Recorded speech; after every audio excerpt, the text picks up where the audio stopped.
ਸਾਰਿਆਂ ਨੂੰ ਹਸਾਉਂਦੇ ਰਹਿਣਾ ਹੀ ਮੇਰੀ ਇੱਕ ਭਰਪੂਰ ਕੋਸ਼ਿਸ਼ ਹੁੰਦੀ ਹੈ ਮੇਰੇ ਇਵੈਂਟਸ ਰਾਹੀਂ। ਟੱਚਵੁੱਡ ਮੇਰੀ ਮਦਰ ਨੇ ਬਹੁਤ ਅੱਛੇ ਤਰੀਕੇ ਦੇ ਨਾਲ ਮੇਰਾ ਘਰ ਵੀ ਸੰਭਾਲਿਆ, ਸਾਨੂੰ ਵੀ ਸੰਭਾਲਿਆ, ਸਾਨੂੰ ਅੱਛੀ ਸਿੱਖਿਆ ਵੀ ਦਿੱਤੀ। ਰੈਮਸ ਦੀ ਸ਼ੁਰੂਆਤ ਮੈਂ ਈਅਰ 2010 ਦੇ ਵਿੱਚ ਕਰ ਚੁੱਕੀ ਸੀਗੀ ਆਲਰੇਡੀ। ਇਹ ਰਾਮ ਨਾ ਸਿਰਫ ਲੋਕਾਂ ਵਾਸਤੇ ਇੱਕ ਕਹਿੰਦੇ ਐਕਸਪਲੋਰ ਕਰਨ ਵਾਸਤੇ ਜਗ੍ਹਾ ਸੀ, ਮੈਂ ਇਹਦੇ ਨਾਲ ਬਹੁਤ ਕੁਝ ਸਿੱਖਦੀ ਗਈ। ਨਾਲ ਹੀ ਨਾਲ ਮੈਂ ਉਹਨਾਂ ਸਭ ਔਰਤਾਂ ਵਾਸਤੇ, ਬੱਚਿਆਂ ਵਾਸਤੇ ਮੋਟੀਵੇਸ਼ਨ ਦਾ ਇੱਕ ਰਾਸਤਾ ਬਣ ਗਈ, ਇੱਕ ਜ਼ਰੀਆ ਬਣ ਗਈ ਕਿ ਉਹ ਆ ਕੇ ਮੈਨੂੰ ਆਪਣੀ ਪ੍ਰੋਬਲਮਸ ਵੀ ਦੱਸਣ ਲੱਗ ਪਏ। ਆਪ ਜਦੋਂ ਡਿਪਰੈਸ਼ਨ 'ਚ ਸੀਗੀ ਤੇ ਉਹ ਚੀਜ਼ ਨੂੰ ਕਿਵੇਂ ਫੇਸ ਕੀਤਾ? ਹੋਇਆ ਕੀ ਸੀ ਜ਼ਿੰਦਗੀ ਦੇ ਵਿੱਚ ਕਿ ਜਿਹੜਾ ਰਸ਼ਮੀ ਅਗਰਵਾਲ ਨੇ ਹੱਸਦੇ ਚਿਹਰੇ, ਹਸਮੁਖ ਰਹਿੰਦੀ ਤੇ ਉਹ ਇੱਕਦਮ ਡਿਪਰੈਸ਼ਨ? ਪਹਿਲਾ ਬੱਚਾ ਮੇਰਾ ਬਹੁਤ ਲੇਟ ਹੋਇਆ ਸੀ, 6 ਇਅਰਸ ਬਾਅਦ। ਸੋਸਾਇਟੀ ਦਾ ਬੜਾ ਪ੍ਰੈਸ਼ਰ ਸੀ। ਕਈ ਕਹਿੰਦੇ ਸੀਗੇ ਕਿ ਇੰਨੇ ਸਾਲਾਂ ਬਾਅਦ ਬੱਚਾ ਹੋਇਆ ਤੇ ਮੁੰਡਾ ਹੋ ਜਾਂਦਾ ਤਾਂ ਕਿੰਨੀ ਅੱਛੀ ਗੱਲ ਹੁੰਦੀ, ਤੁਹਾਡੀ ਫਿਕਰ ਲੱਥ ਜਾਂਦੀ। ਆਪਣੀ ਬੇਟੀ ਦੇ ਹੋਣ ਤੋਂ 1 ਸਾਲ ਪਹਿਲੇ ਆਪਣੀ ਮਦਰ ਦੀ ਮੇਰੀ ਡੈਥ ਹੋ ਗਈ ਸੀ ਕੈਂਸਰ ਦੇ ਨਾਲ। ਕਿ ਮੁੰਡਾ ਤੇ ਕੁੜੀ ਬਰਾਬਰ ਹੈ, ਇਹਨਾਂ ਨੂੰ ਡਿਸੀਜ਼ਨ ਲੈਣ ਦਾ ਹੱਕ ਬਰਾਬਰ ਹੈ, ਫਿਰ ਕਾਹਦਾ ਡਿਸੀਜ਼ਨ ਹੈ? ਮਤਲਬ ਕਿਤੇ ਨਾ ਕਿਤੇ ਖੋਖਲੀਆਂ ਗੱਲਾਂ ਹੈ। ਜਦ ਹਜੇ ਵੀ ਸੁਸਾਇਟੀ ਜਿਹੜੀ ਹੈ ਇਹੋ ਜਿਹੀਆਂ ਖੋਖਲੀਆਂ ਗੱਲਾਂ ਕਰਦੀ ਹੈ, ਹਜੇ ਵੀ ਕਹਿੰਦੀ ਹੈ ਕਿ ਮੁੰਡਾ ਹੋਣਾ ਬੜਾ ਜ਼ਰੂਰੀ ਸੀ ਜਿਹੜਾ ਬਿਜ਼ਨਸ ਸਾਂਭ ਲੈਂਦਾ। ਤੁਸੀਂ ਵੀ ਤਾਂ ਔਰਤ ਹੈ ਨਾ, ਤੁਸੀਂ ਵੀ ਤਾਂ ਬਿਜ਼ਨਸ ਹੀ ਸਾਂਭ ਰਹੇ ਹੋ। ਜਦੋਂ ਇੱਕ ਸਕਸੈਸ ਸਟੋਰੀ ਬਣ ਜਾਂਦੀ ਹੈ ਨਾ, ਫਿਰ ਸਾਰੇ ਹੀ ਤਾਲੀਆਂ ਵਜਾ ਦਿੰਦੇ ਹੈ। ਸਾਂਝਾ ਪੰਜਾਬ ਟੀਵੀ ਦੇਖ ਰਹੇ ਸਾਰੇ ਦਰਸ਼ਕਾਂ ਦਾ ਸਵਾਗਤ ਹੈ। ਮੈਂ ਕੀਰਤੀ ਗਿੱਲ। ਦੱਸ ਦਈਏ ਕਿ ਇੱਕ ਔਰਤ ਦੀ ਜ਼ਿੰਦਗੀ ਦੇ ਵਿੱਚ ਬਹੁਤ ਸਾਰੇ ਪੜਾਅ ਜਿਹੜੇ ਆਉਂਦੇ ਨੇ, ਉਹਨਾਂ ਨੂੰ ਕਿਵੇਂ ਫੇਸ ਕਰਦੀ ਹੈ। ਇੱਕ ਔਰਤ ਦੇ ਲਈ ਹਰ ਇੱਕ ਦਿਨ ਜਿਹੜਾ ਆ, ਚਾਹੇ ਉਹ ਜਨਮ ਤੋਂ ਲੈ ਕੇ ਜਦੋਂ ਬੁਢਾਪੇ ਤੱਕ ਜਾਂਦੀ ਜਾਂ ਮਰਨ ਤੱਕ, ਇੱਕ ਪੜਾਅ ਉਹਦੀ ਜ਼ਿੰਦਗੀ ਦੇ ਵਿੱਚ ਵਾਰ-ਵਾਰ ਆਉਂਦੇ ਨੇ। ਜਾਂ ਕਈ ਵਾਰੀ ਬਹੁਤ ਸੰਘਰਸ਼ਮਈ ਜ਼ਿੰਦਗੀ ਜਿਹੜੀ ਇੱਕ ਔਰਤ ਦੇ ਲਈ ਹੁੰਦੀ ਹੈ, ਚਾਹੇ ਉਹ ਆਪਣੇ ਪਹਿਲਾਂ ਪਰਿਵਾਰ ਦੇ ਲਈ ਹੁੰਦੀ ਹੈ, ਫਿਰ ਪਰਿਵਾਰ ਜਦੋਂ ਉਹਨੂੰ ਵਿਆਹ ਦਿੰਦਾ, ਜਦੋਂ ਸਹੁਰਿਆਂ ਘਰ ਆ ਜਾਂਦੀ ਹੈ ਤੇ ਉਹਦੀ ਇੱਕ ਨਵੀਂ ਜ਼ਿੰਦਗੀ ਦੀ ਸ਼ੁਰੂਆਤ ਸਹੁਰਿਆਂ ਘਰ ਹੁੰਦੀ ਹੈ। ਸਹੁਰਿਆਂ ਤੋਂ ਬਾਅਦ ਜਦੋਂ ਖੁਦ ਮਾਂ ਬਣਦੀ ਹੈ ਤੇ ਮਾਂ ਬਣਨ ਤੋਂ ਬਾਅਦ ਉਹਦੀ ਇੱਕ ਜ਼ਿੰਦਗੀ ਨਵੀਂ ਸ਼ੁਰੂ ਹੋ ਜਾਂਦੀ ਹੈ ਤੇ ਉਹ ਹੋਰ ਉਤਰਾਅ ਚੜਾਅ ਦੀ ਜ਼ਿੰਦਗੀ ਜਿਹੜੀ ਉਹ ਬਤੀਤ ਕਰਨ ਲੱਗ ਜਾਂਦੀ। ਪਰ ਉਹਨਾਂ ਰੁਝੇਵਿਆਂ ਚੋਂ ਨਿਕਲ ਕੇ ਦੂਜਿਆਂ ਨੂੰ ਖੁਸ਼ ਕਰਨਾ, ਦੂਜਿਆਂ ਦੇ ਲਈ ਸੁੱਖ ਮੰਗਣਾ ਤੇ ਦੂਜਿਆਂ ਦੇ ਲਈ ਹਮੇਸ਼ਾ ਸਰਬਤ ਦਾ ਭਲਾ ਕਹਿਣ ਵਾਲੀ ਔਰਤ ਜਿਹੜੀ ਹੈ, ਉਹ ਮੈਨੂੰ ਲੱਗਦਾ ਕੋਈ ਟਾਵੇਂ ਹੁੰਦੇ ਨੇ, ਕਿਉਂਕਿ ਬਹੁਤ ਸਾਰੇ ਰੁਝੇਵੇਂ ਲੋਕਾਂ ਕੋਲ ਹੁੰਦੇ ਨੇ ਕਿ ਜਿਹੜੇ ਕਿਸੇ ਦੇ ਲਈ ਸਮਾਂ ਕੱਢ ਸਕਣ। ਜਾਂ ਕਈ ਵਾਰੀ ਹੁੰਦਾ ਕਿ ਅਸੀਂ ਸਿਰਫ ਆਪਣਿਆਂ 'ਚ ਇੰਨੇ ਰੁੱਝੇ ਹੁੰਦੇ ਹਾਂ, ਨਾ ਤਾਂ ਅਸੀਂ ਆਪਣੇ ਆਪ ਦੇ ਲਈ ਸਮਾਂ ਕੱਢ ਪਾਉਂਦੇ ਹਾਂ, ਨਾ ਅਸੀਂ ਕਿਸੇ ਦੇ ਲਈ। ਪਰ ਅੱਜ ਜਿਹੜੇ ਅਸੀਂ ਸ਼ਖਸ ਨੂੰ ਮਿਲਣ ਆਏ ਹਾਂ, ਜਿਨ੍ਹਾਂ ਦੇ ਨਾਲ ਅਸੀਂ ਸਪੈਸ਼ਲੀ ਮੋਟੀਵੇਸ਼ਨ ਸਟੋਰੀ ਉਹਨਾਂ ਦੇ ਲਈ ਅਸੀਂ ਕਰਨਾ ਚਾਹੁੰਦੇ ਸੀਗੇ, ਬੜੇ ਟਾਈਮ ਤੋਂ ਚਾਹੁੰਦੇ ਸੀਗੇ ਕਿ ਅਸੀਂ ਉਹਨਾਂ ਦੇ ਨਾਲ ਬੈਠ ਕੇ ਗੱਲਬਾਤ ਜ਼ਰੂਰ ਕਰੀਏ। ਤੇ ਅੱਜ ਅਸੀਂ ਉਹਨਾਂ ਦੇ ਨਾਲ ਗੱਲਬਾਤ ਹੀ ਕਰਨ ਆਏ ਹਾਂ ਕਿ ਉਹ ਇਵੈਂਟ ਕਰਵਾਉਂਦੇ ਨੇ, ਹੱਸਦੇ ਚਿਹਰੇ ਲੋਕਾਂ ਅੱਗੇ ਲੈ ਕੇ ਜਾਂਦੇ ਨੇ। ਅਸਲ ਜ਼ਿੰਦਗੀ ਦੇ ਵਿੱਚ ਰਸ਼ਮੀ ਅਗਰਵਾਲ ਕਿਹੋ ਜਿਹੇ ਨੇ, ਕਿ ਉਹ ਉੱਦਾਂ ਵੀ ਖੁਸ਼ ਰਹਿੰਦੇ ਨੇ ਜਾਂ ਸਿਰਫ ਲੋਕਾਂ ਨੂੰ ਖੁਸ਼ ਕਰਨ ਦੇ ਲਈ, ਲੋਕਾਂ ਦੇ ਚੰਗੀ ਸਿਹਤ ਦੀ ਕਾਮਨਾ ਕਰਨ ਵਾਲੀ ਰਸ਼ਮੀ ਅਗਰਵਾਲ ਕਿਹੋ ਜਿਹੀ ਸੋਚ ਜਿਹੜੀ ਉਹ ਰੱਖਦੀ ਹੈ। ਨਮਸਕਾਰ ਮੈਮ। ਨਮਸਕਾਰ ਜੀ, ਸਤਿ ਸ਼੍ਰੀ ਅਕਾਲ ਮੇਰੇ ਸਾਰੇ ਦਰਸ਼ਕਾਂ ਨੂੰ। ਬਿਲਕੁਲ ਜੀ। ਇਹ ਹੱਸਦਾ ਚਿਹਰਾ ਹਮੇਸ਼ਾ ਇੱਦਾਂ ਹੀ ਹੁੰਦਾ ਜਾਂ ਰਸ਼ਮੀ ਅਗਰਵਾਲ ਜਿਹੜੇ ਨੇ ਉਹ ਕਦੇ ਇਹ ਹੱਸਦੇ ਚਿਹਰੇ ਪਿੱਛੇ ਕਈ ਰਾਜ਼ ਲੁਕੋ ਕੇ ਬੈਠੇ ਨੇ? ਕਈ ਰਾਜ਼ ਵੀ ਲੁਕੇ ਹੋਏ ਨੇ, ਇਨਸਾਨ ਹੈਗੀਆਂ ਤੇ ਅਪਸ ਐਂਡ ਡਾਊਨਸ ਵੀ ਬਹੁਤ ਫੇਸ ਕੀਤੇ ਆਪਣੀ ਲਾਈਫ ਦੇ ਵਿੱਚ। ਤੇ ਐਸੇ ਤਰੀਕੇ ਦੇ ਨਾਲ ਸਾਰਿਆਂ ਨੂੰ ਹਸਾਉਂਦੇ ਰਹਿਣਾ ਹੀ ਮੇਰੀ ਇੱਕ ਭਰਪੂਰ ਕੋਸ਼ਿਸ਼ ਹੁੰਦੀ ਹੈ ਮੇਰੇ ਇਵੈਂਟਸ ਰਾਹੀਂ। ਕੀ ਲੱਗਦਾ ਹੈ ਕਿ ਜਦੋਂ ਰਸ਼ਮੀ ਅਗਰਵਾਲ ਇੱਕ ਇਵੈਂਟ ਵਾਲੀ ਸਾਈਡ ਜਾਂਦੀ ਹੈ, ਉਹਨੂੰ ਲੱਗਦਾ ਹੈ ਕਿ ਮੈਨੂੰ ਲੋਕਾਂ ਦੇ ਲਈ ਇਹੋ ਜਿਹੇ ਪ੍ਰੋਗਰਾਮ ਉਲੀਕਣੇ ਚਾਹੀਦੇ ਆ, ਇਹ ਮੋਟੀਵੇਸ਼ਨ ਕਿੱਥੋਂ ਆਉਂਦੀ ਹੈ? ਕਾਫੀ ਸਾਲ ਪਹਿਲੇ ਮੈਂ ਆਪਣਾ ਮੇਕਅਪ ਆਰਟਿਸਟਰੀ ਦਾ ਕੋਰਸ ਕਰ ਰਹੀ ਸੀ। ਉਸ ਤੋਂ ਬਾਅਦ ਇੱਕ ਮੈਂ ਰੈਂਪ ਤੇ ਗਈ, ਪੰਜਾਬੀ ਰੈਂਪ ਸੀ। ਮੇਰੇ ਮਦਰ ਬੰਗਾਲੀ ਸੀ ਤੇ ਮੈਨੂੰ ਚਾਹਤ ਸੀਗੀ ਕਿ ਮੈਂ ਪੰਜਾਬੀ ਬੋਲਣੀ ਸਿੱਖਾਂ। ਹੁਣ ਮੈਂ ਅੱਛੀ ਪੰਜਾਬੀ ਬੋਲ ਲੈਂਦੀ ਹਾਂ ਮੈਨੂੰ ਲੱਗਦਾ ਹੈ, ਪਰ ਕਿਸੇ ਟਾਈਮ 'ਚ ਜਦੋਂ ਮੈਂ ਪੰਜਾਬੀ ਬੋਲਦੀ ਹੁੰਦੀ ਸੀ ਤੇ ਲੋਕੀ ਹੱਸਦੇ ਹੁੰਦੇ ਸੀ ਮੇਰੇ ਤੇ ਮੈਨੂੰ ਲੱਗਿਆ ਕਿ ਉਹੀ ਰਿਫਾਈਨਡ ਹੋ ਜਾਏਗਾ ਮੇਰਾ ਪੰਜਾਬੀ ਬੋਲਣਾ ਵੀ, ਕਿਉਂਕਿ ਫਾਦਰ ਮੇਰੇ ਪੰਜਾਬੀ ਸੀ, ਮਦਰ ਵੈਸਟ ਬੰਗਾਲ ਅਗਰਤਲਾ ਦੇ ਸੀਗੇ ਤੇ ਉਹ ਬੇਸਿਕਲੀ ਬੰਗਾਲੀ ਬੋਲਦੇ ਸੀਗੇ ਤੇ ਹਿੰਦੀ ਬੋਲਦੇ ਸੀ।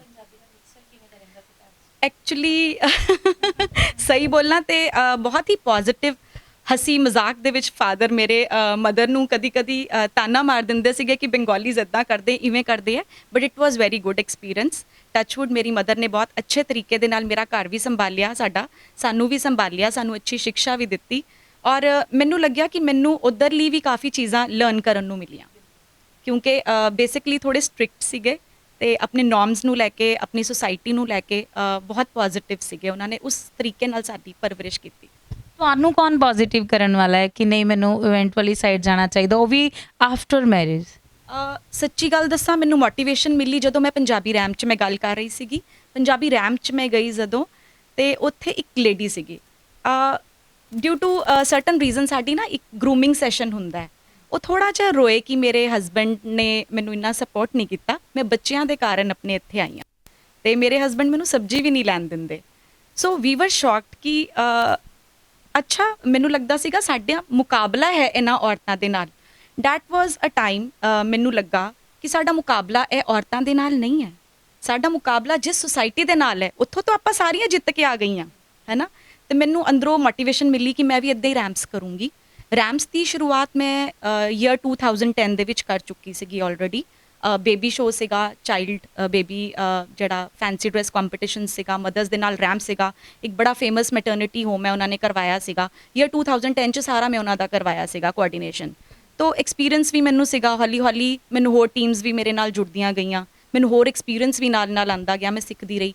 ਇਹ ਰੈਂਪ ਨਾ ਸਿਰਫ ਲੋਕਾਂ ਵਾਸਤੇ ਇੱਕ ਕਹਿੰਦੇ ਐਕਸਪਲੋਰ ਕਰਨ ਵਾਸਤੇ ਜਗ੍ਹਾ ਸੀ, ਲੇਕਿਨ ਮੇਰੇ ਵਾਸਤੇ ਵੀ ਸੀਗੀ, ਕਿਉਂਕਿ ਮੈਂ ਇਹਦੇ ਨਾਲ ਬਹੁਤ ਕੁਝ ਸਿੱਖਦੀ ਗਈ, ਹੈ ਨਾ। ਲੋਕਾਂ ਨੇ ਹੀ ਆਪਣੇ ਪਿਆਰ ਦੇ ਨਾਲ ਮੈਨੂੰ ਹੋਰ ਤਰਾਸ਼ਿਆ, ਮੈਨੂੰ ਹੋਰ ਨਿਖਾਰਿਆ, ਮੈਨੂੰ ਖੁਦ ਵੀ ਨਿਖਰਨ ਦਾ ਮੌਕਾ ਮਿਲਿਆ। ਨਾਲ ਹੀ ਨਾਲ ਮੈਂ ਉਹਨਾਂ ਸਭ ਔਰਤਾਂ ਵਾਸਤੇ, ਬੱਚਿਆਂ ਵਾਸਤੇ ਮੋਟੀਵੇਸ਼ਨ ਦਾ ਇੱਕ ਰਾਸਤਾ ਬਣ ਗਈ, ਇੱਕ ਜ਼ਰੀਆ ਬਣ ਗਈ ਕਿ ਉਹ ਆ ਕੇ ਮੈਨੂੰ ਆਪਣੀ प्रॉब्लम्स भी दसन लग पे कि मैम आप ये जौन से रैम्प्स कर रहे हो, हम इसमें पार्टिसिपेट करके बहुत खुश होते हैं, हमें पॉजिटिविटी मिलती है। तो ਮੈਨੂੰ ਲੱਗਾ ਕਿ ਲਾਈਫ ਦੇ ਵਿੱਚ ਇਹ ਵੀ ਕਰਕੇ ਜੇ ਕਿਸੇ ਨੂੰ ਪੋਜ਼ਿਟਿਵਿਟੀ ਦੇ ਸਕਦੇ ਹੋ, ਜੋ ਉਹਨਾਂ ਦੀ ਡਿਪਰੈਸ਼ਨ ਦੇ ਵਿੱਚ, ਇਹ ਕਰਨਾ ਚਾਹੀਦਾ ਹੈ। ਇਹ ਮੇਰਾ ਮੋਟੀਵੇਸ਼ਨ ਦਾ ਸਭ ਤੋਂ ਵੱਡਾ ਕਾਰਨ ਸੀ। ਦੂਸਰਿਆਂ ਨੂੰ ਡਿਪਰੈਸ਼ਨ ਚੋਂ ਕੱਢਣ ਵਾਲੀ ਰਸ਼ਮੀ ਅਗਰਵਾਲ, ਆਪ ਜਦੋਂ ਡਿਪਰੈਸ਼ਨ 'ਚ ਸੀਗੀ ਤੇ ਉਹ ਚੀਜ਼ ਨੂੰ ਕਿਵੇਂ ਫੇਸ ਕੀਤਾ?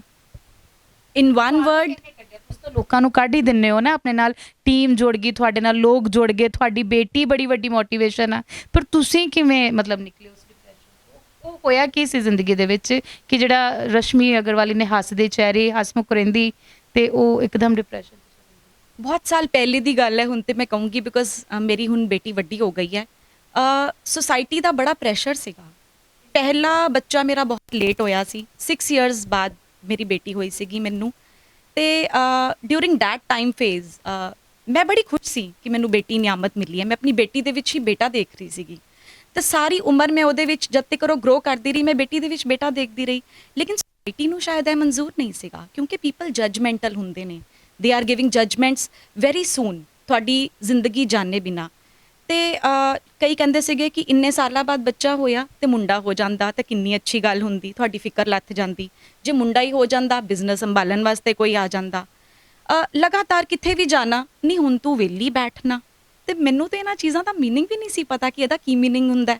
ਤੇ ਮੈਂ ਕਿਹਾ ਕਿ ਨਹੀਂ, ਮੇਰੇ ਇੱਕ ਬੇਟੀ ਹੈ ਜੀ, ਲੇਕਿਨ ਉਹ ਕਹਿੰਦੇ ਕਿ ਲੇਕਿਨ ਬੇਟਾ ਤੇ ਫਿਰ ਵੀ ਚਾਹੀਦਾ ਨਾ। ਕੋਈ ਗੱਲ ਨਹੀਂ, ਭਰਾ ਦੀ ਬਾਂਹ ਖਿੱਚ ਕੇ ਲੈ ਆਏਗੀ। ਤੇ ਮੈਨੂੰ ਲੱਗਦਾ ਸੀਗਾ ਮੈਂ ਇੰਨੇ ਟ੍ਰੀਟਮੈਂਟਸ ਕਰਾਉਣ ਤੋਂ ਬਾਅਦ ਇੱਕ ਬੇਟੀ ਨੂੰ ਜਨਮ ਦਿੱਤਾ ਹੈ, ਮੈਂ ਹੋਰ ਟ੍ਰੀਟਮੈਂਟਸ ਵਾਸਤੇ ਰੈਡੀ ਨਹੀਂ ਸੀਗੀ। ਮੈਨੂੰ ਲੱਗਦਾ ਸੀਗਾ ਉਹਦੀ ਮਾਂ ਹੀ ਉਹਦੇ ਕੋਲ ਰਹਿ ਜਾਏ, ਕਿਉਂਕਿ I lost my mother to cancer. ਆਪਣੀ ਬੇਟੀ ਦੇ ਹੋਣ ਤੋਂ 1 ਸਾਲ ਪਹਿਲੇ ਆਪਣੀ ਮਦਰ ਦੀ ਮੇਰੀ ਡੈਥ ਹੋ ਗਈ ਸੀ ਕੈਂਸਰ ਦੇ ਨਾਲ। ਮੈਂ ਅੱਜ ਵੀ ਉਹਨਾਂ ਨੂੰ ਬੜੇ ਆਪਣੇ ਦੁੱਖਾਂ 'ਚ, ਬੜੇ ਸੁੱਖਾਂ ਦੇ ਮੌਕੇ ਦੇ ਵਿੱਚ ਮਿਸ ਕਰਦੀ ਹਾਂ। ਮੇਰੇ ਮਨ 'ਚ ਇੰਨੀ ਕੁ ਨੈਗੇਟਿਵਿਟੀ ਆ ਗਈ, ਮੈਨੂੰ ਲੱਗਦਾ ਮੇਰਾ ਹੀ ਹੋਣਾ ਬਹੁਤ ਜ਼ਰੂਰੀ, ਮਾਂ ਦਾ ਹੋਣਾ ਬਹੁਤ ਜ਼ਰੂਰੀ ਹੈ ਆਪਣੇ ਬੱਚੇ ਦੇ ਨਾਲ। And I decided to say no to the society ਕਿ ਮੈਂ ਦੂਸਰਾ ਬੱਚਾ ਨਹੀਂ ਕਰਨਾ ਚਾਹੁੰਦੀ। ਲੇਕਿਨ ਮੈਨੂੰ ਇੰਨਾ ਵੀ ਨਹੀਂ ਸੀ ਪਤਾ ਕਿ ਮੈਨੂੰ ਉਹ ਵੀ ਕਹਿਣ ਦਾ ਹੱਕ ਨਹੀਂ ਹੈ। ਮੈਨੂੰ ਲੋਕਾਂ ਨੇ ਬਹੁਤ ਜ਼ਿਆਦਾ ਉਸ ਵੇਲੇ ਨੈਗੇਟਿਵ ਕੀਤਾ। ਉਹਨਾਂ ਨੇ ਬੋਲਿਆ ਕਿ ਨਹੀਂ, ਇੱਕ ਬੇਟਾ ਹੋਣਾ ਜ਼ਰੂਰੀ ਹੈ। ਐਸੀ ਕਸ਼ਮਕਸ਼ ਦੇ ਦੌਰਾਨ ਮੈਨੂੰ ਲੱਗਿਆ ਕਿ ਮੈਨੂੰ ਆਪਣੀ ਲਾਈਫ ਰੀਸਟਾਰਟ ਕਰਨੀ ਚਾਹੀਦੀ ਹੈ, ਕੁਝ ਵਰਕ ਐਸਾ ਕਰਨਾ ਚਾਹੀਦਾ ਜੀ। ਜਿਵੇਂ ਤੁਸੀਂ ਕਹਿੰਦੇ ਪਏ ਹੋ ਵੀ ਲੋਕਾਂ ਨੇ ਮੈਨੂੰ ਜਦੋਂ ਇਸ ਚੀਜ਼ਾਂ ਦਾ ਕਹਿਣਾ ਸ਼ੁਰੂ ਕਰ ਦਿੱਤਾ, ਮੈਂ ਡਿਪਰੈਸ ਹੋ ਗਈ ਕਿ ਮੈਨੂੰ ਇਹ ਹੱਕ ਹੀ ਨਹੀਂ ਹੈ ਕਿ ਮੈਂ ਆਪਣਾ ਡਿਸੀਜ਼ਨ ਲੈ ਸਕਾਂ। ਫਿਰ ਬਰਾਬਰਤਾ ਕਿਸ ਚੀਜ਼ ਦੀ ਕਹਿੰਦੇ? ਹੁਣ ਕਹਿੰਦੇ ਹੀ ਹੈ ਨਾ ਸਾਰੇ ਕਿ ਮੁੰਡਾ ਤੇ ਕੁੜੀ ਬਰਾਬਰ ਹੈ, ਇਹਨਾਂ ਨੂੰ ਡਿਸੀਜ਼ਨ ਲੈਣ ਦਾ ਹੱਕ ਬਰਾਬਰ ਹੈ। ਫਿਰ ਕਾਹਦਾ ਡਿਸੀਜ਼ਨ ਹੈ? ਮਤਲਬ ਕਿਤੇ ਨਾ ਕਿਤੇ ਖੋਖਲੀਆਂ ਗੱਲਾਂ ਹੈ। ਯੈਸ, ਮੈਂ ਕਹੂੰਗੀ ਸੋਸਾਇਟੀ ਕਾਫੀ ਹੱਦ ਤੱਕ ਚੇਂਜ ਹੋ ਗਈ ਹੈ 75 ਟੂ 80%। 20% ਇਸ ਤਰ੍ਹਾਂ ਦੀ ਵੀ ਸ਼ਖਸੀਅਤਾਂ ਹੈਗੀਆਂ ਨੇ ਜਿਹੜੀ ਹਲੇ ਵੀ ਚੇਂਜ ਨੂੰ ਨਹੀਂ ਮੰਨਦੀ।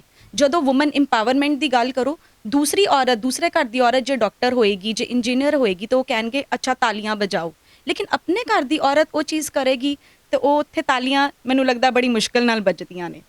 ਤੇ ਮੈਨੂੰ ਲੱਗਦਾ ਹੈ ਕਿ ਹਲੇ ਇੱਥੇ ਪੀਪਲ ਆਰ ਡਬਲ ਫੇਸਡ। ਹਲੇ ਚੇਂਜ ਬਹੁਤ ਸਾਰਾ ਆ ਗਿਆ ਹੈ ਤੇ ਹਲੇ ਬਹੁਤ ਸਾਰਾ ਆਣਾ ਬਾਕੀ ਵੀ ਹੈ। ਇਹਦੇ ਤੇ ਮੈਂ ਇੱਕ ਸਵਾਲ ਹੋਰ ਪੁੱਛਣਾ ਚਾਹੂੰਗੀ ਕਿ ਇਵੈਂਟ ਮੈਨੇਜਮੈਂਟ, ਬਹੁਤ ਸਾਰੇ ਇਵੈਂਟ ਹੁੰਦੇ ਨੇ 8 ਮਾਰਚ ਨੂੰ ਵੂਮਨਸ ਡੇ ਵਾਲੇ ਦਿਨ, ਉਹ ਕਾਹਦੇ ਵਾਸਤੇ ਨੇ ਫਿਰ, ਜਦ ਹਜੇ ਵੀ ਸੁਸਾਇਟੀ ਜਿਹੜੀ ਹੈ ਇਹੋ ਜਿਹੀਆਂ ਖੋਖਲੀਆਂ ਗੱਲਾਂ ਕਰਦੀ ਹੈ, ਹਜੇ ਵੀ ਕਹਿੰਦੀ ਹੈ ਕਿ ਮੁੰਡਾ ਹੋਣਾ ਬੜਾ ਜ਼ਰੂਰੀ ਸੀ ਜਿਹੜਾ ਬਿਜ਼ਨਸ ਸਾਂਭ ਲੈਂਦਾ। ਤੁਸੀਂ ਵੀ ਤਾਂ ਔਰਤ ਹੈ ਨਾ, ਤੁਸੀਂ ਵੀ ਤਾਂ ਬਿਜ਼ਨਸ ਹੀ ਸਾਂਭ ਰਹੇ ਹੋ। ਬਿਲਕੁਲ। ਦੇਖੋ, ਟਾਈਮ ਟੂ ਟਾਈਮ ਐਸੇ ਇਵੈਂਟਸ ਦੇ ਰਾਹੀਂ ਸਾਨੂੰ ਮੈਸੇਜ ਦੇਣਾ ਬਹੁਤ ਜ਼ਰੂਰੀ ਹੈ ਸੋਸਾਇਟੀ ਨੂੰ ਕਿ ਕਿਵੇਂ ਆਪਣੀ ਸਟਰਗਲਸ ਤੋਂ ਵਿੱਚ ਕਿਵੇਂ ਆਪਣੀ ਸਕਸੈਸ ਸਟੋਰੀ ਬਣਾਈ ਹੈ ਸਾਰੀ ਵੂਮਨ ਨੇ। ਮੇਰੇ ਕੋਲ ਕਿੰਨੀ ਔਰਤਾਂ ਆਉਂਦੀਆਂ ਜਿਹੜੀ ਮੈਡੀਕਲ ਫੀਲਡ ਦੇ ਵਿੱਚ ਬਹੁਤ ਅੱਛਾ ਕਰ ਰਹੀਆਂ, ਸੋਸ਼ਲ ਵਰਕਰਸ ਬਹੁਤ ਅੱਛੇ ਨੇ, ਹੋਰ ਕੋਈ ਪੇਂਟਿੰਗ ਬਹੁਤ ਅੱਛੀ ਕਰ ਰਹੀਆਂ ਨੇ, ਇੰਟਰਨੈਸ਼ਨਲ ਲੈਵਲ ਤੇ ਲੈ ਗਈਆਂ ਹੈ। ਆਪਣੀ ਫੈਮਿਲੀ ਨੂੰ, ਇਨ-ਲॉज ਨੂੰ ਵੀ ਫਕਰ ਤੇ ਮਾਣ ਦਿਵਾਇਆ ਹੈ, ਨਾ ਸਿਰਫ ਬਾਪ ਨੂੰ ਹੀ ਮਾਣ ਦਿਵਾਇਆ ਹੈ, ਆਪਣੇ ਬੱਚਿਆਂ ਨੂੰ ਵੀ ਅੱਗੇ ਮੋਟੀਵੇਟ ਕਰ ਰਹੀ ਹੈ। ਤੇ ਇਹ ਤੇ ਮੈਨੂੰ ਲੱਗਦਾ ਹੈ ਬਹੁਤ ਜ਼ਰੂਰੀ ਨੇ ਇਵੈਂਟਸ ਰਚਨੇ। ਜੀ ਇੱਕ ਮਤਲਬ ਜਦੋਂ ਤੁਸੀਂ ਸਟਾਰਟਅਪ ਕੀਤਾ, ਤੁਸੀਂ ਕਿਹਾ 2010 'ਚ ਮੈਂ ਮਤਲਬ ਸਟਾਰਟਅਪ ਕਰ ਚੁੱਕੀ ਹੋਈ ਸੀਗੀ, ਕਦੀ ਇਨ-ਲॉज ਨੇ ਕਿਹਾ ਹੋਵੇ ਕਿ ਬਿਜ਼ਨਸ ਅੱਛਾ ਹੈ, ਤੂੰ ਬਿਜ਼ਨਸ ਵੂਮਨ ਬਣ ਕੇ ਕੀ ਕਰਨਾ ਹੈ? ਜਦ ਤੁਹਾਡੇ ਮਨ 'ਚ ਹੈ ਵੀ ਜੇ ਮੇਰੇ ਹਸਬੈਂਡ ਦੇ ਨਾਮ ਨਾਲ ਨਾ ਮੈਂ ਜੁੜੀ ਜਾਵਾਂ, ਉਹ ਮੇਰੇ ਨਾਮ ਨਾਲ ਜੁੜੇ ਜਾਣ ਕਿ ਇਹ ਰਸ਼ਮੀ ਅਗਰਵਾਲ ਦਾ ਹਸਬੈਂਡ ਹੈ। ਹੁਣ ਤੇ ਜਦੋਂ ਇੱਕ ਸਕਸੈਸ ਸਟੋਰੀ ਬਣ ਜਾਂਦੀ ਹੈ ਨਾ, ਫਿਰ ਸਾਰੇ ਹੀ ਤਾਲੀਆਂ ਵਜਾ ਦਿੰਦੇ ਹੈ। ਕਿਸੇ ਟਾਈਮ ਤੇ ਯੈਸ ਆਫ ਕੋਰਸ ਬਹੁਤ ਡਿਫਿਕਲਟ ਸੀ। ਖੁਦ ਮੇਰੇ ਹਸਬੈਂਡ ਹੀ ਚਾਹੁੰਦੇ ਸੀ ਮੈਂ ਉਹਨਾਂ ਨੂੰ ਉਹਨਾਂ ਦੀ ਬਿਜ਼ਨਸ ਦੇ ਵਿੱਚ ਜੁਆਇਨ ਕਰਾਂ ਐਂਡ ਰੈਦਰ ਕੁਝ ਹੋਰ ਕਰਨ ਦੀ ਬਜਾਏ, ਬਟ ਮੇਰੇ ਅੰਦਰ ਇੱਛਾ ਸੀ ਕਿ ਮੈਂ ਮੋਟੀਵੇਟ ਕਰਾਂ, ਜਿੱਦਾਂ ਮੈਂ ਡਿਪਰੈਸ਼ਨ 'ਚ ਗਈ ਕੋਈ ਹੋਰ ਡਿਪਰੈਸ਼ਨ 'ਚ ਨਾ ਹੋਵੇ। ਡਿਊਰਿੰਗ ਦਿਸ ਟਾਈਮ ਜਦੋਂ ਕੋਵਿਡ ਵੀ ਆਇਆ, 35 ਆਨਲਾਈਨ ਇਵੈਂਟਸ ਮੈਂ ਕਰਵਾਏ। ਜਦੋਂ 4 ਕੀ ਇਵੈਂਟ ਹੋ ਗਏ, ਮੈਨੂੰ ਲੱਗਿਆ ਕਿ ਹੁਣ ਘਰ ਦਾ ਕੰਮ ਬਹੁਤ ਹੈ, ਬਿਕੋਜ਼ ਦੇਖੋ ਇੰਨਾ ਸੋਸ਼ਲ ਡਿਸਟੈਂਸਿੰਗ ਸੀਗਾ, ਸਭ ਕੁਝ ਸੀਗਾ। ਮੈਂ ਥੋੜਾ ਜਿਹਾ ਬ੍ਰੇਕ ਲੈ ਲਿਆ। 2 ਲੇਡੀਜ਼ ਦਾ ਮੈਨੂੰ ਫੋਨ ਆਇਆ, ਮੇਰਾ ਇੱਕ ਵੂਮਨ ਸਪੋਰਟ ਬੋਰਡ ਬਣਿਆ, ਉਹਦੇ ਵਿੱਚ 4000 ਆਰਗੈਨਿਕ ਵੂਮਨ ਹੈ ਮੇਰੇ ਨਾਲ। ਤੇ ਉਹ ਕਹਿੰਦੀਆਂ कि मैम आपने ये बंद क्यों कर दिया, क्योंकि हम तो रोज़ ग्रुप खोल के देखते हैं कि आपने कुछ नया निकाला है तो हम उसमें पॉजिटिवली पार्टिसिपेट करें। तो हम पार्टिसिपेट करना चाहते हैं मैम, तो लेकिन हमें बड़ी डिप्रेशन होती है घर में, क्योंकि हस्बैंड वाइफ लगातार कोई भी रिश्ते क्लोज आ जान, देखो उन्हों दे विच दूरियां भी वधदियां, थोड़ी जी गल ते थोड़ी इरीटेशन भी ਹੁੰਦੀ ਹੈ। ਉਹ ਕਹਿੰਦੀ ਸਾਡੇ ਘਰ 'ਚ ਇਰੀਟੇਸ਼ਨ ਦਾ ਮਾਹੌਲ ਹੈ ਤੇ ਮੈਂ ਤੇ ਇਹਨੂੰ ਦੇਖ ਕੇ ਪੋਜ਼ਿਟਿਵ ਹੋ ਰਹੀ ਹਾਂ। ਮੈਨੂੰ ਲੱਗਾ ਕਿ ਅੱਛਾ, ਮੈਂ ਇੰਨਾ ਅੱਛਾ ਮੈਸੇਜ ਦੇਖਦੀ ਦਿੰਦੀ ਰੁਕ ਗਈ, ਮੈਨੂੰ ਰੁਕਣਾ ਨਹੀਂ ਚਾਹੀਦਾ। ਤੇ ਇਵੈਂਟਸ ਮੈਂ ਕਰਦੀ ਗਈ। ਅਸੀਂ ਮੈਡਲਸ ਸੈਨੀਟਾਈਜ਼ ਕਰਕੇ ਬਾਈ ਕੋਰੀਅਰ ਭੇਜਦੇ ਸੀਗੇ ਬੱਚਿਆਂ ਨੂੰ, ਕਿਉਂਕਿ ਉਸ ਟਾਈਮ ਤੇ ਟੀਵੀ ਵੀ ਬੰਦ ਸੀ, ਮੂਵੀਜ਼ ਵੀ ਬੰਦ ਸੀਗੀਆਂ। ਲੋਕ ਕਰਨ ਤੇ ਕਰਨ ਕੀ, ਹੈ ਨਾ। ਤੇ ਬਹੁਤ ਸਾਰੇ ਇਵੈਂਟਸ ਉਸ ਵੇਲੇ ਵੀ ਮੈਂ ਬਣਾਏ, ਸਾਰਿਆਂ ਨੂੰ ਆਨਲਾਈਨ ਪਾਰਟਿਸਿਪੇਟ ਕਰਵਾਇਆ। ਇੱਕ ਕੋਈ ਮੋਟਿਵ ਸੀਗਾ, ਸਾਰਿਆਂ ਨੂੰ ਮੋਟੀਵੇਟ ਕਰਨਾ ਤੇ ਉਹਨਾਂ ਨੂੰ ਹੱਸਦੇ ਦੇਖ ਕੇ ਉਹਨਾਂ ਵਿੱਚ ਆਪਣੀ ਖੁਸ਼ੀਆਂ ਲੱਭਾਂ। ਜਿਵੇਂ ਤੁਸੀਂ ਜ਼ਿਕਰ ਕੀਤਾ ਵੀ ਇਰੀਟੇਟ ਹੋ ਜਾਂਦੇ ਨੇ, ਡਿਸਟੈਂਸ ਪੈ ਜਾਂਦੇ ਨੇ ਰਿਸ਼ਤਿਆਂ ਦੇ ਵਿੱਚ, ਜਿਹੜਾ ਇਵੈਂਟ ਹੁੰਦਾ ਮੈਨੂੰ ਲੱਗਦਾ ਉੱਤੇ ਮਿਹਨਤ ਬਹੁਤ ਹੁੰਦੀ ਹੈ। ਸਪਾਂਸਰਸ ਦੇ ਕੋਲ ਜਾਣਾ, ਉਹਨਾਂ ਦੇ ਨਾਲ ਗੱਲਬਾਤ ਕਰਨੀ, ਤੇ ਘਰ ਟਾਈਮ ਕਿਵੇਂ ਫਿਰ ਮੈਨੇਜ ਕਰਦੇ ਹੋ? ਕਦੇ ਤੁਹਾਡੇ 'ਚ ਵੀ ਇੱਦਾਂ ਦੇ ਮਨਮੁਟਾਵ ਆਏ ਹੋਣਗੇ? ਆਉਂਦੇ ਹੈ, ਬਿਲਕੁਲ ਆਉਂਦੇ ਹੈ। ਕਿਵੇਂ ਮੈਨੇਜ ਕਰਦੇ ਹੋ? ਕਿਉਂਕਿ ਮਤਲਬ ਮੈਨੂੰ ਇੱਦਾਂ ਆਉਣ ਤੇ ਮੈਨੂੰ ਲੱਗਦਾ ਮੈਂ ਮੈਨੇਜ ਨਹੀਂ ਕਰ ਪਾਉਂਗੀ। ਇੱਕ ਰਸ਼ਮੀ ਅਗਰਵਾਲ ਕਿਵੇਂ ਉਹਨੂੰ ਮੈਨੇਜ ਕਰਦੇ? ਦੇਖੋ, ਮੈਨੇਜ ਕਰਨੇ ਪੈਂਦੇ ਹੈ। ਪਹਿਲੇ ਮੈਨੂੰ ਵੀ ਇਦਾਂ ਹੀ ਲੱਗਦਾ ਸੀ, ਇੰਜ ਲੱਗਦਾ ਸੀਗਾ ਜਿਹੜੀ ਵਰਕਿੰਗ ਵੂਮਨ ਹੈ ਉਹਨਾਂ ਨੂੰ ਬਾਹਰਲਾ ਕੰਮ ਜ਼ਿਆਦਾ ਹੁੰਦਾ, ਘਰ ਦਾ ਕੰਮ ਘੱਟ ਹੁੰਦਾ। ਲੇਕਿਨ ਜਦੋਂ ਮੈਂ ਆਪ ਇਸ ਖੇਤਰ ਦੇ ਵਿੱਚ ਆ ਗਈ, ਫਿਰ ਮੈਨੂੰ ਪਤਾ ਲੱਗਾ ਕਿ ਬਾਹਰ ਦਾ ਹੀ ਨਹੀਂ, ਘਰ 'ਚ ਵੀ ਤੁਹਾਡੀ ਇਕੁਅਲ ਰਿਸਪੌਂਸਿਬਿਲਿਟੀ ਹੈ। ਤੁਹਾਡੀ ਬੇਟੀ ਨੂੰ ਤੁਹਾਡੀ ਉਨੀ ਹੀ ਜ਼ਰੂਰਤ ਹੈ ਜਿੰਨੀ ਬਾਹਰ ਰਹਿ ਕਰ ਬਾਹਰ ਦੇ ਇਵੈਂਟਸ ਨੂੰ ਤੁਹਾਡੀ ਜ਼ਰੂਰਤ ਹੈ ਨਾ। ਤੇ ਉਹ ਕੰਮ ਕਰਨਾ, ਮੈਨੇਜ ਕਰਨਾ, ਮੈਨੂੰ ਲੱਗਦਾ ਸੀਗਾ ਇਵੈਂਟ ਆਰਗੇਨਾਈਜ਼ਿੰਗ ਇੱਕ ਐਸੇ ਦਾ ਖੇਤਰ ਹੈ ਕਿ ਤੁਸੀਂ ਆਪਣੇ ਘਰ ਨੂੰ ਵੀ ਟਾਈਮ ਦੇ ਸਕਦੇ ਹੋ ਆਪਣੇ ਟਾਈਮ ਦੇ ਅਕੋਰਡਿੰਗ। ਮੈਂ ਟਾਈਮ ਮੈਨੇਜਮੈਂਟ ਕਰਨੀ ਸਿੱਖੀ। ਜਿਸ ਟਾਈਮ 'ਚ ਮੇਰੀ ਫੈਮਿਲੀ ਨੂੰ ਮੇਰੀ ਪ੍ਰਾਇਓਰਿਟੀਜ਼, ਮੇਰੀ ਜ਼ਰੂਰਤ ਸੀਗੀ, ਉਸ ਟਾਈਮ ਦੇ ਵਿੱਚ ਮੈਂ ਆਪਣੀ ਫੈਮਿਲੀ ਨੂੰ ਟਾਈਮ ਦਿੱਤਾ ਹੈ। ਹੁਣ ਧੀਰੇ ਧੀਰੇ ਹੌਲੀ ਮੈਂ ਆਪਣੇ ਮੈਨੇਜਮੈਂਟ ਵੀ ਰੱਖ ਲਈ ਹੈ, ਸਟੇਬਲ ਹੋ ਗਿਆ ਹੁਣ ਸਾਰਾ ਕੁਝ। ਜਦੋਂ ਮਤਲਬ ਸਪਾਂਸਰਸ ਕੋ ਜਾਂਦੇ ਹੋ, ਮਤਲਬ ਬੜਾ ਮੁਸ਼ਕਲ ਹੁੰਦਾ ਸਪਾਂਸਰਸ ਨੂੰ ਜਾ ਕੇ ਆਪਣੀ ਚੀਜ਼ ਸਮਝਾਉਣਾ। ਫਿਰ ਉਹ ਕਈ ਵਾਰੀ ਹੁੰਦਾ ਕਿ ਸਮਝਣ ਨਾ ਸਮਝਣ, ਕਈ ਵਾਰੀ ਜਵਾਬ ਵੀ ਕਰਾਰਾ ਦੇ ਦਿੰਦੇ ਵੀ ਨਹੀਂ ਅਸੀਂ ਨਹੀਂ ਦੇਣਾ। ਉਹਦੇ ਦੌਰਾਨ ਮਤਲਬ ਬਹੁਤ ਸਾਰੇ ਲੋਕ ਇਹੋ ਜਿਹੇ ਜਿਹੜੇ ਸਾਨੂੰ ਦੇਖ ਰਹੇ ਨੇ ਨਾਰਾਜ਼ ਵੀ ਹੋ ਜਾਂਦੇ ਨੇ, ਇਸ ਚੀਜ਼ ਤੋਂ ਨਾਰਾਜ਼ਗੀ ਕਰ ਲੈਂਦੇ ਨੇ ਵੀ ਯਾਰ ਬਾਰ-ਬਾਰ ਕਿਸੇ ਦੇ ਤਰਲੇ ਨਹੀਂ ਕੱਢੇ ਜਾਂਦੇ, ਬਾਰ-ਬਾਰ ਕਿਸੇ ਕੋਲ ਜਾਇਆ ਨਹੀਂ ਜਾਂਦਾ। ਕਿ ਤੁਹਾਡੇ ਨਾਲ ਕਦੀ ਇੱਦਾਂ ਹੋਇਆ ਹੋਵੇ ਤੇ ਉਸ ਚੀਜ਼ ਨੂੰ ਕਿਵੇਂ ਮੈਨੇਜ ਮਤਲਬ ਕਰਦੇ ਹੋ ਤੁਸੀਂ? ਜਦੋਂ ਇੱਕ ਫਰੈਸ਼ਰ ਲਾਈਫ ਸੀਗੀ, ਉਸ ਵੇਲੇ ਤਾਂ ਆਪਣੇ ਆਪ ਨੂੰ ਕਰਨਾ ਸੀ ਪ੍ਰੂਵ। ਉਸ ਵੇਲੇ ਇਸ ਤਰ੍ਹਾਂ ਦੇ ਬਹੁਤ ਸਾਰੇ ਉਤਾਰ ਚੜਾਵ ਮੈਂ ਦੇਖੇ ਆਪਣੇ ਬਾਹਰਲੇ ਖੇਤਰ ਦੇ ਵਿੱਚ ਵੀ, ਆਪਣੇ ਵਰਕ ਬਿਜ਼ਨਸ ਤੇ। ਲੇਕਿਨ ਹੌਲੀ ਹੌਲੀ ਸਾਰਿਆਂ ਨੂੰ ਸਮਝ ਲੱਗ ਗਈ। ਜਦੋਂ ਮੰਨ ਲਓ ਕੋਈ ਸਪਾਂਸਰ ਸਾਨੂੰ 3 ਸ਼ਰਤਾਂ ਰੱਖਦੇ ਸੀ, ਅਸੀਂ 4 ਪੂਰੀਆਂ ਕਰਦੇ ਸੀਗੇ। ਇੱਕ ਇਵੈਂਟ ਕਰਦੇ ਸੀਗੇ, ਉਹਨਾਂ ਵਿੱਚ ਕਮੀਆਂ ਪੇਸ਼ੀਆਂ ਨੋਟ ਕਰ ਲੈਂਦੇ ਸੀਗੇ, ਅਗਲੇ ਇਵੈਂਟ 'ਚੋਂ ਨਹੀਂ ਦੁਹਰਾਣਾ, ਆਪਣਾ ਕੰਮ ਪਿਛਲੇ ਤੋਂ ਹੋਰ ਬਿਹਤਰ ਹੋ, ਆਪਣੀ ਪੂਰੀ ਲਗਨ ਨਾਲ ਕੋਸ਼ਿਸ਼ ਹੁੰਦੀ ਸੀਗੀ। ਫਿਰ ਵੀ ਜੇ ਕਿਤੇ ਕੋਈ ਕਮੀ ਪੇਸ਼ੀ ਰਹਿ ਜਾਏ, ਉਹਨੂੰ ਅਗਲੇ ਇਵੈਂਟ 'ਚ ਪੂਰੇ ਕਰਨ ਦੀ ਕੋਸ਼ਿਸ਼ ਕਰਦੇ ਇਹ ਸੀ। ਤੁਸੀਂ ਸੋਚਦੇ ਸੀ ਨਾ ਸਮਟਾਈਮ ਜੋ ਸਪਾਂਸਰ ਇਦਾਂ ਕਹਿ ਦਿੰਦਾ ਸੀਗਾ ਤੇ ਘਰ ਆ ਕੇ ਕਾ ਲੱਗਦਾ ਨਹੀਂ ਹੁੰਦਾ ਯਾਰ ਕਿਹੜੇ ਮੈਂ ਪੰਗੀ ਪੈ ਗਈ ਆ। ਹਸਬੰਡ ਮੇਰੇ ਬਾਈ ਲੱਕ ਕਹਿ ਲਓ। ਬੜੇ ਅੱਛੇ ਬਿਜ਼ਨਸਮੈਨ ਨੇ, ਮੈਨੂੰ ਕੋਈ ਕਮੀ ਨਹੀਂ ਹੈ ਤੇ ਮੈਂ ਕਿਹੜੇ ਚੱਕਰੀ ਪਈ ਆ, ਮੈਨੂੰ ਬੈਠ ਜਾਣਾ ਇਸ ਚਾਹੀਦਾ। ਤਰ੍ਹਾਂ ਦਾ ਕਦੀ ਵੀ ਨਹੀਂ ਐਕਸਪੀਰੀਅੰਸ ਹੋਇਆ, ਕਿਉਂਕਿ ਜਦੋਂ ਤੁਸੀਂ ਉਹਨਾਂ ਦੀ ਗੱਲ ਧਿਆਨ ਨਾਲ ਸੁਣੋ, ਹੈ ਨਾ, ਕਿਉਂਕਿ ਇਹ ਬਿਜ਼ਨਸ ਹੈ।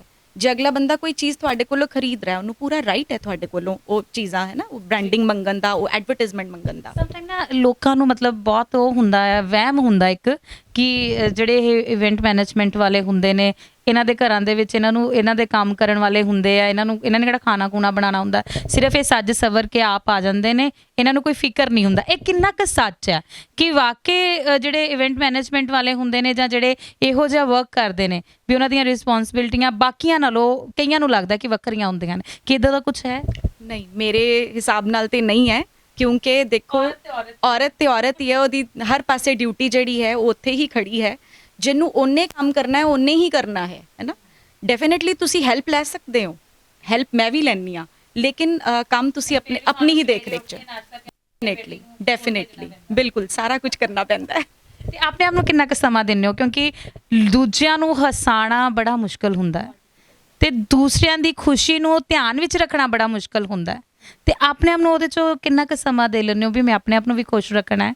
ਕਿ ਮੈਂ ਆਪ ਸਮ ਟਾਈਮ ਇੰਟਰਨਲੀ ਬੰਦਾ ਬੜਾ ਅਪਸੈਟ ਹੋ ਜਾਂਦਾ ਕਈ ਵਾਰੀ, ਤੇ ਉਹਨੂੰ ਕਿਵੇਂ ਦੇਖਦੇ?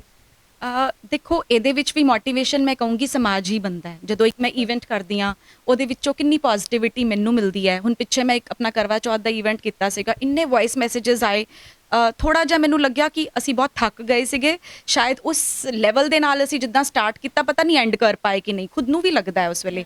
ਲੇਕਿਨ ਜਦੋਂ ਇੰਨੇ ਸਾਰੇ ਵੌਇਸ ਮੈਸੇजेस ਆਏ, ਉਹ ਬੂਸਟ ਕਰਦੇ ਆ ਤੁਹਾਨੂੰ ਪਤਾ ਲੱਗਦਾ, ਤੁਹਾਨੂੰ ਖੁਸ਼ੀ ਆਉਂਦੀ ਹੈ। ਅਗਲੇ ਦਿਨ ਤੁਸੀਂ ਥੱਕੇ ਵੀ ਹੋਵੋ ਤਾਂ ਤੁਹਾਡੇ ਅੰਦਰ ਜਾਨ ਪੈ ਜਾਂਦੀ ਹੈ। ਬਹੁਤ ਸਾਰੀਆਂ ਲੇਡੀਜ਼ ਇਹੋ ਜਿਹੀਆਂ ਨੇ ਜਿਹੜੀਆਂ ਚਾਹੁੰਦੀਆਂ ਨੇ ਕਿ ਅਸੀਂ ਚਾਹੇ ਬਿਜ਼ਨਸ ਛੋਟਾ ਚਾਹੇ ਵੱਡਾ, ਪਰ ਅਸੀਂ ਬਿਜ਼ਨਸ ਸੈਟਅਪ ਕਰੀਏ ਜਾਂ ਅਸੀਂ ਵੀ ਉਸ ਸੁਸਾਇਟੀ ਦਾ ਹਿੱਸਾ ਬਣ ਸਕੀਏ ਜਿੱਥੇ ਸਾਨੂੰ ਲੱਗੇ ਕਿ ਉਹ ਔਰਤ ਦੇ ਬਰਾਬਰ ਹੀ ਮੈਂ ਆ। ਉਹਨਾਂ ਨੂੰ ਕੀ ਕਰਨਾ ਚਾਹੀਦਾ? ਮੈਨੂੰ ਲੱਗਦਾ ਹੈ ਹਰ ਔਰਤ ਦੇ ਅੰਦਰ ਇੱਕ ਵਰਲਡ ਹੈ, ਇੱਕ ਪੂਰਾ ਸੰਸਾਰ ਹੈ। ਕਹਿਣ ਦਾ ਮਤਲਬ ਹਰ ਔਰਤ ਦੇ ਅੰਦਰ ਇੱਕ ਹੁਨਰ ਹੈ, ਹੁਨਰ ਦੀ ਖਾਨ ਹੈ। ਆਪਣਾ ਹੁਨਰ ਤਲਾਸ਼ੋ, ਉਹਦੇ ਤੇ ਵਰਕ ਕਰੋ, ਉਹਨੂੰ ਟਾਈਮ ਜ਼ਰੂਰ ਦਿਓ। ਕਦੀ ਨਾ ਕਦੀ ਵੀ ਅਪਸ ਐਂਡ ਡਾਊਨਸ ਤੁਹਾਡੇ ਲਾਈਫ 'ਚ ਆਏ, ਜ਼ਰੂਰੀ ਨਹੀਂ ਹੈ ਕਿ ਤੁਸੀਂ ਉਸ ਕੰਮ ਨੂੰ ਕਰਨਾ ਹੀ ਹੈ। ਕਦੀ ਅਪਸ ਐਂਡ ਡਾਊਨਸ ਵੀ ਤੁਹਾਡੀ ਲਾਈਫ ਦੇ ਵਿੱਚ ਆਉਂਦੀ ਹੈ। Take it as a challenge and move on, ਹੈ ਨਾ। ਤੁਸੀਂ ਕਰ ਸਕਦੇ ਹੋ, ਤੁਹਾਡੇ ਅੰਦਰ ਹਿੰਮਤ ਹੈ, ਪਾਵਰ ਹੈ। Impossible means I am possible ਨਾ। ਤਾਂ ਐਸੀ ਕੋਈ ਵੀ ਚੀਜ਼ ਨਹੀਂ ਜਿਹੜੀ ਇੰਪੋਸੀਬਲ ਹੈ।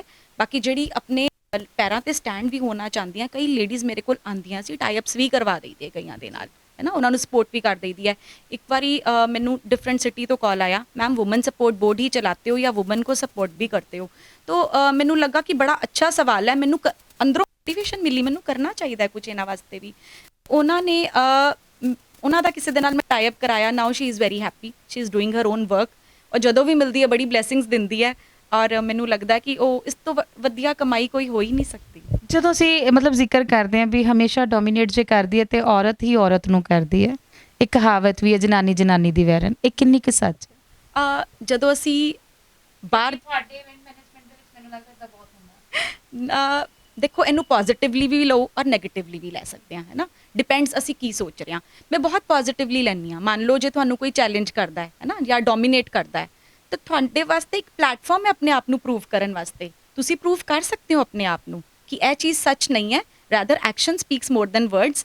ਤੁਸੀਂ ਆਪਣੇ ਆਪ ਨੂੰ ਪ੍ਰੂਵ ਕਰਕੇ ਦਿਖਾ ਸਕਦੇ ਹੋ ਸੋਸਾਇਟੀ ਦੇ ਵਿੱਚ। ਇੰਨੀ ਪੋਜ਼ਿਟਿਵਿਟੀ ਕਿੱਥੋਂ ਆਉਂਦੀ ਤੁਹਾਡੇ 'ਚ? ਇਹ ਸਾਰੀ ਪਲੇਟਫਾਰਮਸ ਦੇ ਵਿੱਚੋਂ ਆਉਂਦੀ ਹੈ, ਤੁਹਾਡੇ ਵਰਗੇ ਲੋਕ ਹੀ ਦੇ ਕੇ ਜਾਂਦੇ ਆ ਪੋਜ਼ਿਟਿਵਿਟੀ। ਕਿਉਂਕਿ ਸਮ ਟਾਈਮ ਹੁੰਦਾ ਨਾ ਕਿ ਕਹਿ ਦਿੰਦੇ ਯਾਰ ਰਸ਼ਮੀ ਹੁਣ ਮਤਲਬ ਲੈਗ ਪੁਲਿੰਗ ਹੋ ਜਾਂਦੀ ਹੈ, ਕਈ ਵਾਰੀ ਪਿੱਛੇ ਖਿੱਚਣ ਦੀ ਕੋਸ਼ਿਸ਼ ਕੀਤੀ ਜਾਂਦੀ, ਜਾਂ ਬਹੁਤ ਸਾਰੀਆਂ ਅਫਵਾਹਾਂ ਉਡਾ ਦਿੱਤੀਆਂ ਜਾਂਦੀਆਂ ਨੇ ਕਿ ਕਦੇ ਨੈਗੇਟਿਵਿਟੀ ਆ ਜਾਵੇ ਦਿਮਾਗ ਦੇ ਵਿੱਚ ਤੇ ਲੱਗੇ ਕਿ ਨਹੀਂ, ਤੇ ਫਿਰ ਕੀ ਕੋਈ ਕੋਲ ਆ ਜਾਂਦੀ ਹੈ? ਨਹੀਂ, ਬਹੁਤ ਸਾਰੇ ਸਪੋਰਟਰਸ ਵੀ ਨੇ, ਬਹੁਤ ਸਾਰਾ ਪਿਆਰ ਵੀ ਹੈ ਨਾ।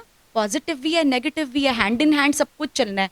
बट नेगेटिव नु दिल तो नहीं लगाई दी, लोगों का काम है कहना, कुछ तो लोग कहेंगे, कहते ही रहेंगे, तो कहने दो, वो भी चाहिए। ਕੀ ਮੈਸੇਜ ਦੇਣਾ ਚਾਹੁੰਦੇ ਹੋ ਤੁਸੀਂ? ਮਤਲਬ ਬਹੁਤ ਸਾਰੀਆਂ ਔਰਤਾਂ ਨੇ, ਅਸੀਂ ਵੀ ਚਾਹਾਂਗੇ ਕਿ ਔਰਤਾਂ ਤੁਹਾਨੂੰ ਜਿਹੜੀਆਂ ਚਾਹੁੰਦੀਆਂ ਕਿ ਉੱਭਰ ਕੇ ਉਹ ਬਾਹਰ ਆਉਣ ਜਾਂ ਆ ਨਹੀਂ ਸਕਦੀਆਂ ਕਿਸੇ ਕਾਰਨ ਕਰਕੇ, ਜਾਂ ਉਹਨਾਂ ਨੂੰ ਕੋਈ ਰੋਕ ਰਿਹਾ ਜਾਂ ਜੋ ਵੀ ਹੋ ਰਿਹਾ, ਤੇ ਉਹ ਤੁਹਾਡੇ ਨਾਲ ਜ਼ਰੂਰ ਟਾਈ ਅਪ ਕਰਨ, ਉਹਨਾਂ ਨੂੰ ਕੀ ਮੈਸੇਜ ਦੇਣਾ ਚਾਹੁੰਦੇ? ਅੱਜ ਦਾ ਮੇਰਾ ਮੈਸੇਜ ਦੇਖੋ, ਅਸੀਂ ਟਾਈਮ ਟੂ ਟਾਈਮ ਆਪਣੇ ਇਵੈਂਟਸ ਰਾਹੀਂ ਸੋਸਾਇਟੀ ਦੇ ਵਿੱਚ ਸੋਸ਼ਲ ਵਰਕਰਸ ਵੀ ਸਾਡੇ ਨਾਲ ਜੁੜਦੇ ਆ ਛੋਟੇ-ਮੋਟੇ ਇਵੈਂਟਸ ਵਾਸਤੇ। ਅਸੀਂ ਇੱਕ ਮੈਸੇਜ ਹਮੇਸ਼ਾ ਦਿੰਦੇ ਹਾਂ, ਕੁੜੀ ਤੇ ਮੁੰਡੇ ਨੂੰ ਬਰਾਬਰ ਦਾ ਦਰਜਾ ਦਿਓ, ਆਪਣੇ ਬੇਟਾ ਬੇਟੀ ਨੂੰ ਇੱਕ ਸਮਾਨ ਸਮਝੋ। ਉਹ ਮੈਸੇਜ ਹੁਣ ਮੈਂ ਨਹੀਂ ਦੇਣਾ ਚਾਹੂੰਗੀ। ਇਹ ਵੀ ਨਹੀਂ ਕਹਿਣਾ ਚਾਹੂੰਗੀ ਕਿ ਹਾਂ ਨੂੰਹਾਂ ਨੂੰ ਆਪਣੀ ਬੇਟੀਆਂ ਦੇ ਸਮਾਨ ਸਮਝੋ। ਹੁਣ ਟਾਈਮ ਬਹੁਤ ਚੇਂਜ ਹੋ ਰਿਹਾ ਹੈ ਨਾ, ਇਹ ਕਹਿਣ ਦੀ ਲੋੜ ਹੀ ਨਹੀਂ ਰਹਿ ਗਈ। ਹੁਣ ਮੈਂ ਇਹ ਕਹਿਣਾ ਚਾਹੂੰਗੀ ਆਪਣੇ ਭਰਾਵਾਂ ਤੋਂ ਕਿ ਆਪਣਾ ਜਿਹੜੀ ਤੁਸੀਂ ਕੁੜੀ ਨੂੰ ਵਿਆਹ ਕੇ ਲੈ ਕੇ ਆਏ ਹੋ, ਤੁਹਾਡਾ ਉਹਨਾਂ ਦੇ ਪ੍ਰਤੀ ਵੀ ਕੋਈ ਫਰਜ਼ ਬਣਦੇ ਹੈ ਨਾ। ਜੇ ਉਹਨਾਂ ਦੇ ਅੰਦਰ ਕੁਝ ਕਰਨ ਦੀ, ਜ਼ਿੰਦਗੀ 'ਚ ਅੱਗੇ ਵਧਣ ਦੀ ਕੋਈ ਖੁਆਇਸ਼ ਹੈ ਤਾਂ ਉਹਨਾਂ ਦੇ ਨਾਲ ਖੜੇ ਹੋਵੋ, ਉਹਨਾਂ ਨੂੰ ਸਪੋਰਟ ਕਰੋ। ਹੁਣ ਨੈਕਸਟ ਜਨਰੇਸ਼ਨ ਨੂੰ ਮੈਂ ਇਹ ਮੈਸੇਜ ਦੇਣਾ ਚਾਹੂੰਗੀ ਕਿ ਆਪਣੀ ਵਾਈਫ ਨੂੰ ਸਪੋਰਟ ਕਰੋ, ਉਹਨਾਂ ਦੇ ਕੁਝ ਵੀ ਉਹਨਾਂ ਕੁਝ ਕਰਨਾ ਚਾਹੁੰਦੇ ਲਾਈਫ 'ਚ, ਉਹਨਾਂ ਦੇ ਨਾਲ ਖੜੇ ਹੋਵੋ। This is my message to the society. Thank you so much. So interact way ਨਾਲ ਉਹਨਾਂ ਨੇ ਜਿਹੜਾ ਮੈਸੇਜ ਦਿੱਤਾ, ਉਹਨਾਂ ਨੇ ਸਪੈਸ਼ਲੀ ਬॉयਜ਼ ਨੂੰ ਦਿੱਤਾ ਹੈ ਕਿ ਅਸੀਂ ਇਹ ਗੱਲ ਕਹਿ ਤਾਂ ਜ਼ਰੂਰ ਦਿੰਦੇ ਹਾਂ ਵੀ ਔਰਤਾਂ ਨੂੰ ਕਿਤੇ ਨਾ ਕਿਤੇ ਡੋਮੀਨੇਟ ਕਰਦੀਆਂ ਨੇ, ਪਰ ਉੱਥੇ ਫਰਸਟ ਰਿਸਪੌਂਸਿਬਿਲਟੀ ਜਿਹੜੀ ਹੈ, ਜਿਹੜੀ ਜ਼ਿੰਮੇਵਾਰੀ ਹੁੰਦੀ ਹੈ, ਉਹ ਇੱਕ ਹਸਬੈਂਡ ਦੀ ਹੁੰਦੀ ਹੈ। ਘਰ ਦੇ ਵਿੱਚ ਜੇ ਅਨਮੈਰਿਡ ਹੈ ਤਾਂ ਉਹਦੇ ਤੇ ਭਰਾ ਦੀ ਜ਼ਿੰਮੇਵਾਰੀ ਹੁੰਦੀ ਹੈ ਕਿ ਭਰਾ ਨੇ ਘਰ ਦੇ ਵਿੱਚ ਆਪਣੇ ਫਾਦਰ ਨੂੰ ਮਨਾ ਕੇ ਆਪਣੀ ਸਿਸਟਰ ਨੂੰ ਸਪੋਰਟ ਕਿਵੇਂ ਕਰਨੀ ਹੈ, ਆਪਣੇ ਮਦਰ ਨੂੰ ਸਮਝਾ ਕੇ ਆਪਣੀ ਸਿਸਟਰ ਨੂੰ ਸਪੋਰਟ ਕਿੱਦਾਂ ਕਰਨੀ ਹੈ। ਸੋ ਪਹਿਲਾਂ ਸਾਨੂੰ ਆਪਣੇ ਮੁੰਡਿਆਂ ਨੂੰ ਹੀ ਸਿਖਾਉਣਾ ਪਏਗਾ ਕਿ ਇੱਕ ਕੁੜੀ ਨੂੰ ਕਿਵੇਂ ਰੱਖਣਾ ਚਾਹੀਦਾ ਹੈ, ਉਹ ਕੁੜੀ ਦੇ ਨਾਲ ਕਿਹੋ ਜਿਹਾ ਤੁਹਾਡਾ ਵਤੀਰਾ ਹੋਣਾ ਚਾਹੀਦਾ ਹੈ। ਇਹ ਨਹੀਂ ਕਿ ਜੇ ਤੁਹਾਡੀਆਂ ਖੁਆਇਸ਼ਾਂ ਤੇ ਉਹਦੀਆਂ ਖੁਆਇਸ਼ਾਂ ਨਹੀਂ ਹੋ ਸਕਦੀਆਂ, ਉਹਦੇ ਅੰਦਰ ਵੀ ਫੀਲਿੰਗਸ ਹੁੰਦੀਆਂ ਨੇ।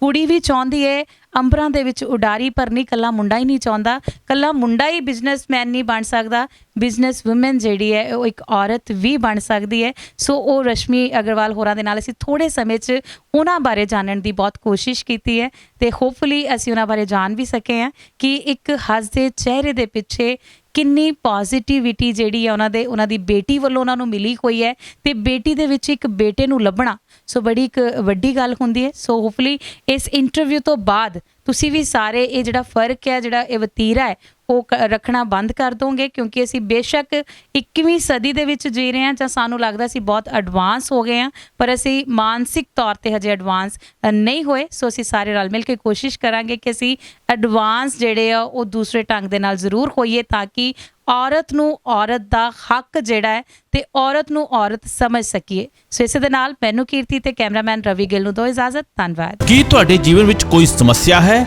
ਕੀ ਤੁਹਾਨੂੰ ਹਰ ਪਾਸੇ ਤੋਂ ਨਿਰਾਸ਼ਾ ਮਿਲੀ ਹੈ? ਤਾਂ ਅੱਜ ਹੀ ਕਾਲ ਕਰੋ ਅਤੇ ਖੁਸ਼ੀਆਂ ਪਾਓ। ਮੀਆਂ ਬਰਕਤ ਅਲੀ, ਇਹਨਾਂ ਤੋਂ ਮਿਲਿਆ ਹੈ ਲੱਖਾਂ ਲੋਕਾਂ ਨੂੰ ਆਪਣੀ ਸਮੱਸਿਆ ਦਾ ਹੱਲ, ਜਿਵੇਂ ਲਵ ਮੈਰਿਜ, ਇੰਟਰਕਾਸਟ ਮੈਰਿਜ, ਪਿਆਰ ਵਿੱਚ ਧੋਖਾ, ਮਨ ਚਾਹਿਆ ਪ੍ਰੇਮ ਵਿਆਹ, ਪਤੀ ਪਤਨੀ ਦੇ ਝਗੜੇ, ਵਿਦੇਸ਼ ਯਾਤਰਾ, ਪੀਆਰ ਵਿੱਚ ਸਮੱਸਿਆ, ਲੋਟਰੀ ਨੰਬਰ 649 ਜਾਂ ਲੋਟੋ ਮੈਕਸ, ਨੌਕਰੀ ਕਾਰੋਬਾਰ ਦੀ ਸਮੱਸਿਆ, ਕਾਲਾ ਜਾਦੂ, ਵਸ਼ੀਕਰਨ, ਕੀਤਾ ਕਰਾਇਆ, ਹਰ ਪਾਸੇ ਤੋਂ ਨਿਰਾਸ਼ ਮਾਂ ਭੈਣਾਂ ਇੱਕ ਵਾਰ ਜ਼ਰੂਰ ਫੋਨ ਕਰੋ। ਮੀਆਂ ਬਰਕਤ ਅਲੀ, ਮੋਬਾਈਲ ਨੰਬਰ +91 7710453034।